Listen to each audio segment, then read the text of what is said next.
Ici, Pays Basque, Jusqu'à 9h, ici matin.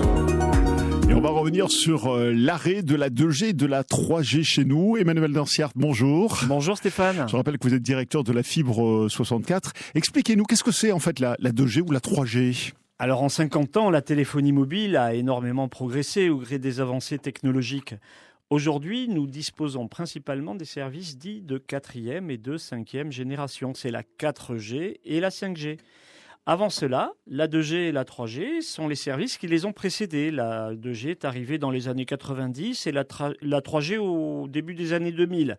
Avec la 2G, il est devenu possible d'envoyer des SMS en plus de la simple conversation téléphonique. Avec la 3G, la nouveauté a consisté à accéder à Internet depuis son téléphone portable. Et donc la 2G et la 3G s'arrêtent ? Oui, c'est le souhait unanime des opérateurs de téléphonie mobile. Ils considèrent que ces réseaux sont techniquement dépassés, coûteux à entretenir, pas assez sécurisés, fortement énergivores, et que les réseaux 4G ou 5G peuvent avantageusement les remplacer. Dans les Pyrénées-Atlantiques, la 2G va s'arrêter par anticipation cette année, en 2026. Orange cessera ses services 2G fin mars sur le BAB et fin mai dans tout le département. SFR et Bouygues arrêteront leurs services 2G cette fin d'année. Nous sommes un territoire pilote qui sert de répétition à ce qui se passera plus tard partout en France. Pour la 3G, les services s'arrêteront plus tard, à partir de 2028. Bon, j'imagine que c'est pas très grave quand même, parce que plus grand monde utilise la 2G et la 3G.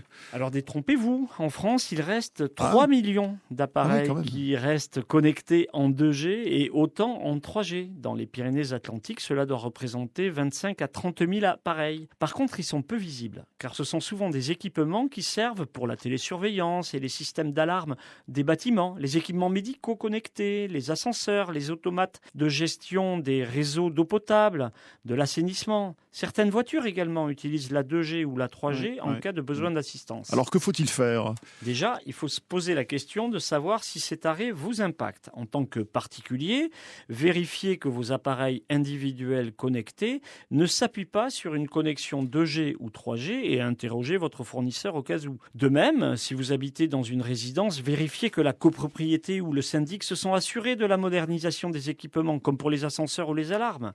Car bien souvent, la continuité du fonctionnement de ces équipements sont assurés en 4G ou en 5G, même si cela peut poser parfois quelques problèmes de coût.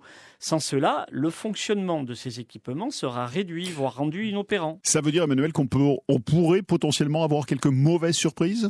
Je ne l'espère pas et normalement ça devrait bien se passer. Les professionnels chargés de fournir ces équipements connectés en 2G et en 3G ont été sensibilisés de longue date et ils ont informé leurs clients. Je pense notamment aux fournisseurs d'ascenseurs, aux services de surveillance médicale, aux collectivités locales qui gèrent des réseaux. Mais néanmoins, quelques difficultés pourront subsister ça et là en dépit de ces précautions. Alors posons-nous la question avant d'être placés devant le fait accompli. Cet arrêt de la 2G ou de la 3G a-t-il véritablement un impact pour moi ? Merci beaucoup, Emmanuel. La téléphonie n'a plus de secret pour vous tous les week-ends, le samedi à 8h15.